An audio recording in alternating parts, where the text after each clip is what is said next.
ಚಿತ್ರರಂಗದಲ್ಲಿ ಇದೀಗ ಸಖತ್ತು ಸದ್ದು ಮಾಡ್ತಾ ಇರೋ ಹೆಸರು ಅಂದ್ರೆ ಅದು ರಾಜೇಶ್ ಬ್ರಹ್ಮಾವರ್. ಬಣ್ಣದ ಲೋಕದ ಎಲ್ಲ ವಿಭಾಗಗಳಲ್ಲೂ ಪರಿಣಿತಿ ಹೊಂದಿರೋ ರಾಜೇಶ್ ಬ್ರಹ್ಮಾವರ್ ಚಿತ್ರರಂಗದಲ್ಲಿ ಅನೇಕರ ನೋವನ್ನು ಅರಿತವರು, ಏಳು ಬೀಳುಗಳನ್ನು ಕಂಡವರು, ಅನೇಕರು ಕಷ್ಟ ಎಂದು ಹೇಳಿದಾಗ ಬೆನ್ನೆಲುಬಾಗಿ ನಿಂತವರು. ಎಲ್ಲಾ ಕ್ಷೇತ್ರಗಳಲ್ಲಿ ಪರಿಣಿತಿ ಹೊಂದಿದ್ರಿಂದ ಚಿತ್ರರಂಗದ ಇಂಚಿಂಚು ಕಷ್ಟಗಳನ್ನು ಅರಿತವರಲ್ಲಿ ರಾಜೇಶ್ ಬ್ರಹ್ಮಾವರ್ ಕೂಡ ಒಬ್ರು. ಚಿತ್ರರಂಗವನ್ನೇ ಉಸಿರಾಗಿರೋ ರಾಜೇಶ್ ಬ್ರಹ್ಮಾವರ್ಗೆ ಬಣ್ಣದ ಲೋಕವೇ ಜಗತ್ತು. ಇಂತಹ ರಾಜೇಶ್ ಬ್ರಹ್ಮಾವರ್ ಇದೀಗ ನಿರ್ಮಾಪಕರ ವಲಯದಲ್ಲಿ ಕಾರ್ಯಕಾರಿ ಸಮಿತಿ ಪ್ರಾದೇಶಿಕ ಭಾಷಾ ವಿಭಾಗದ ಚುನಾವಣೆಗೆ ಸ್ಪರ್ಧಿಸ್ತಾ ಇದ್ದಾರೆ. ಗೆಲುವು ಕೂಡ ಪಕ್ಕ ಅಂತಿದ್ದಾರೆ ನಿರ್ಮಾಪಕರ ವಲಯ. ಅದಕ್ಕೂ ಒಂದು ಕಾರಣವೂ ಇದೆ. ಅದು ಏನೆಂಬುದನ್ನು ಇಂಚಿಂಚಾಗಿ ಹೇಳ್ತೀವಿ ಕೇಳಿ.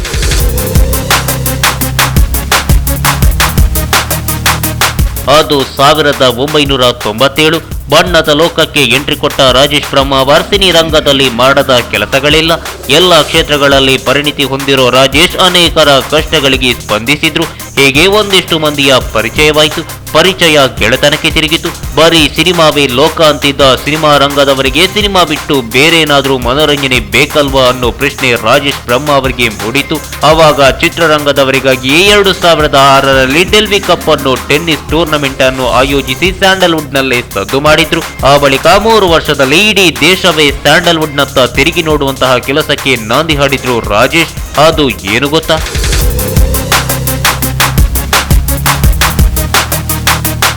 ಅದು 2009 ಸ್ಯಾಂಡಲ್ವುಡ್ನ ಇತಿಹಾಸದಲ್ಲೇ ಮೊಟ್ಟ ಮೊದಲ ಬಾರಿಗೆ ರಾಜ್ ಕಪ್ ಕ್ರಿಕೆಟ್ ಪಂದ್ಯಾಟವನ್ನು ಆಯೋಜಿಸಿದ್ರು.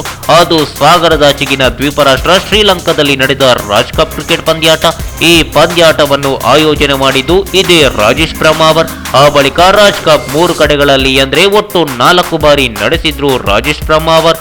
ಈ ಪಂದ್ಯಾಟದಲ್ಲಿ ಚಿತ್ರರಂಗದ ಘಟಾನುಘಟಿಗಳೇ ಭಾಗವಹಿಸಿದ್ರು ಅನ್ನೋದು ಮತ್ತೊಂದು ಹೆಮ್ಮೆ. ಇನ್ನು ರಾಜೇಶ್ ಬ್ರಹ್ಮಾವರ್ ಮಾಡಿರೋ ಕ್ರಾಂತಿಕಾರಿ ಬೆಳವಣಿಗೆಯ ಬಗ್ಗೆ ನೀವು ಕೇಳಿದ್ರೆ ಒಮ್ಮೆ ಬೆಚ್ಚಿ ಬೀಳ್ತೀರಾ. ಈ ಬಗ್ಗೆಯೂ ಹೇಳ್ತೀವಿ. ಅದಕ್ಕೂ ಮುನ್ನ ರಾಜೇಶ್ ಬ್ರಹ್ಮಾವರ್ ಬಗ್ಗೆ Sandalwood king doctor Shivaraj Kumar ಯಾವ ರೀತಿ ಮೆಚ್ಚುಗೆಯನ್ನು ವ್ಯಕ್ತಪಡಿಸಿದ್ರು ಗೊತ್ತಾ?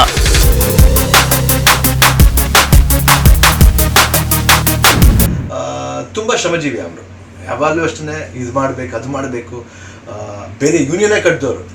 ಅದಕ್ಕೆ ಐ ಥಿಂಕ್ ಭಾಳ ಕಾಳಜಿ, ಅಂದರೆ ಕನ್ನಡ ಅಭಿಮಾನಿ ಆ್ಯಂಡ್ ರಾಜ್ ಕಪ್ ಅಂತ ಒಂದು ಇದನ್ನು ಎಷ್ಟು ಚೆನ್ನಾಗಿ ಅವರು ನಡ್ಸ್ಕೊಂಡು ಹೋಗ್ತಾ ಇದ್ದಾರೆ ಅಂದರೆ ಅದ್ರ ಗೊತ್ತಾಗುತ್ತೆ ಪ್ರೀತಿ, ಅಂದರೆ ನಮ್ಮ ಒಂದು ಭಾಷೆ, ಒಂದು ಸಿನಿಮಾ ಮಾಡೋ ಒಂದು ಪ್ರೀತಿ.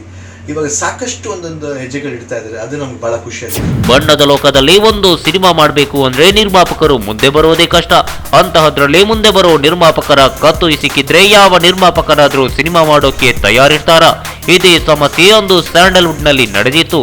ಅಂದಿದ್ದ ಕಾರ್ಮಿಕ ಒಕ್ಕೂಟ ನಿರ್ಮಾಪಕರ ಜೀವವನ್ನೇ ಹಿಂಡ್ತಾ ಇದ್ರು ಅಂದ್ರೆ ಅತಿಶಯೋಕ್ತಿಯಲ್ಲ. ಏಕೆಂದ್ರೆ ಅಂದಿದ್ದದ್ದು ಡಬಲ್ ಬಾಟಾ ಸಿಸ್ಟಮ್. ಅಷ್ಟೇ ಅಲ್ಲದೆ ಪೇಮೆಂಟ್ ಕೂಡ ಅತಿ ಹೆಚ್ಚಾಗಿತ್ತು. ಇನ್ನು ಇವರ ರೂಲ್ಸ್ ಬಗ್ಗೆ ಹೇಳೋದೇ ಬೇಡ.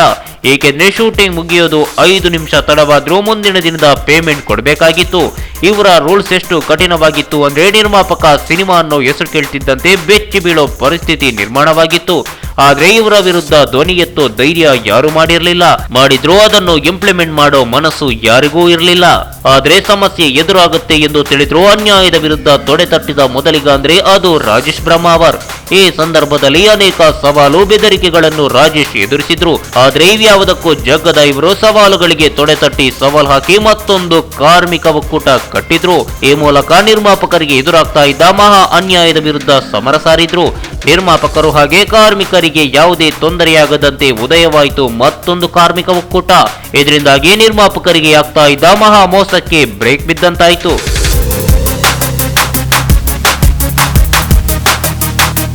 ಇನ್ನು ರಾಜೇಶ್ ಅವರ ಹೋರಾಟ ಇಷ್ಟಕ್ಕೆ ನಿಂತಿಲ್ಲ. ಸೆನ್ಸಾರ್ ಮಂಡಳಿಯ ವಿರುದ್ಧವೇ ತೊಡೆತಟ್ಟಿ ಭಾರಿ ಸುದ್ದಿಯಾಗಿದ್ರು. ಒಂದು ಸಿನಿಮಾದ ಮಾನದಂಡವನ್ನು ಅಳೆದು ಚಿತ್ರಕ್ಕೆ UAA ಸರ್ಟಿಫಿಕೇಟ್ ಕೊಡ್ತಾರೆ. ಆದರೆ ಸೆನ್ಸಾರ್ ಮಂಡಳಿ ಇದರಲ್ಲಿ ತಾರತಮ್ಯ ಮಾಡಿತ್ತು. ಬೇಕೆಂದ ಹಾಗೆ ಕೆಲವು ಚಿತ್ರಗಳಿಗೆ ಎ ಸರ್ಟಿಫಿಕೇಟ್ ಕೊಟ್ಟಿತ್ತು. ಇದರಿಂದ ಸ್ಕ್ರೀನಿಂಗ್ಗೆ ಸಮಸ್ಯೆಯಾಗುತ್ತೆ ಎಂದರಿತ ರಾಜೇಶ್ ಬ್ರಹ್ಮಾವರ್ ಸೆನ್ಸಾರ್ ವಿರುದ್ಧವೇ ರಣಕಾಳೆ ಮೊಳಗಿಸಿದ್ರು. ಅಷ್ಟೇ ಯಾಕೆ, ಒಂದು ಸಿನಿಮಾ ಚಿತ್ರಮಂದಿರದಲ್ಲಿ ಉತ್ತಮ ಪ್ರದರ್ಶನ ಕಾಣ್ತಾ ಇದ್ರು ಹಲವು ಒತ್ತಡಕ್ಕೆ ಮಣಿದು ಚಿತ್ರಮಂದಿರದ ಮಾಲೀಕರು ಪರಭಾಷಾ ಚಿತ್ರಗಳಿಗೆ ಮಣೆ ಹಾಕಿರೋ ಪ್ರಸಂಗವೂ ಎದುರಾಯಿತು. ಇದನ್ನರಿತ ರಾಜೇಶ್ ಚಿತ್ರಮಂದಿರದ ವಿರುದ್ಧ ಅಖಾಡಕ್ಕೆ ಇಳಿದ್ರು. ಕನ್ನಡ ಚಿತ್ರರಂಗದ ಪರವಾಗಿ ಧ್ವನಿ ಎತ್ತಿದ್ರು. ರಾಜೇಶ್ ಅವರ ಪ್ರತಿಭಟನೆಗೆ ಮಣಿದ ಚಿತ್ರಮಂದಿರದ ಮಾಲೀಕರು ಸೋಲನ್ನು ಒಪ್ಪಿಕೊಂಡ್ರು. ಈ ಮೂಲಕ ನಿರ್ಮಾಪಕರ ಕಷ್ಟಗಳಿಗೆ ಹೆಗಲು ಕೊಟ್ಟು ನ್ಯಾಯ ಒದಗಿಸಿದ್ರು. ಇನ್ನು ಚಿತ್ರಮಂದಿರದ ಸಮಸ್ಯೆಯನ್ನು ಅರಿತ ರಾಜೇಶ್ ಬ್ರಹ್ಮಾವರ್ ಮಾಡಿರೋ ಕ್ರಾಂತಿ ಇಡೀ ರಾಜ್ಯದಲ್ಲಿ ಹೊಸ ಅಲೆಗೆ ಮುನ್ನುಡಿ ಬರೆಯಿತು. ಅದು ಏನು ಗೊತ್ತಾ?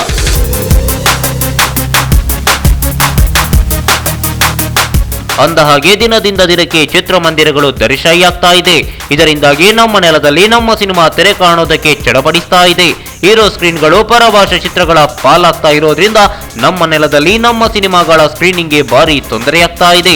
ಇದನ್ನಿಡಿದ ರಾಜೇಶ್ ಬ್ರಹ್ಮಾವರ್ ಚಿತ್ರಮಂದಿರಗಳ ನಿರ್ಮಾಣಕ್ಕೆ ಮುಂದಾಗಿದ್ದು, ಮೊದಲ ಹಂತದಲ್ಲಿ ಕರಾವಳಿಯ 10 ಕಡೆಗಳಲ್ಲಿ ಏಕಕಾಲಕ್ಕೆ ಬ್ರಹ್ಮಾವರ್ ಸಿನಿಮಾ ಅನ್ನೋ ಹೆಸರಿನ ಚಿತ್ರಮಂದಿರಗಳು ಲೋಕಾರ್ಪಣೆಯಾಗಲಿದೆ. ಈ ರೀತಿ ಚಿತ್ರಮಂದಿರದ ಕ್ರಾಂತಿ ರಾಜ್ಯದಲ್ಲೇ ಮೊಟ್ಟ ಮೊದಲು.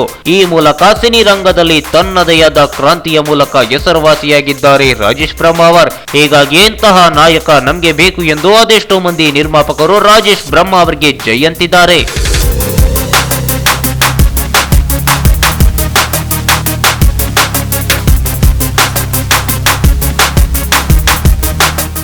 ಈ ಮಾಹಿತಿ ನಿಮಗೆ ಇಷ್ಟ ಆದರೆ ಕೋಸ್ಟಲ್ ಕನ್ನಡ ಪೇಜ್ಗೆ ವಿಸಿಟ್ ಮಾಡಿ, ಸಬ್ಸ್ಕ್ರೈಬ್ ಬಟನ್ಗೆ ಕ್ಲಿಕ್ ಮಾಡಿ.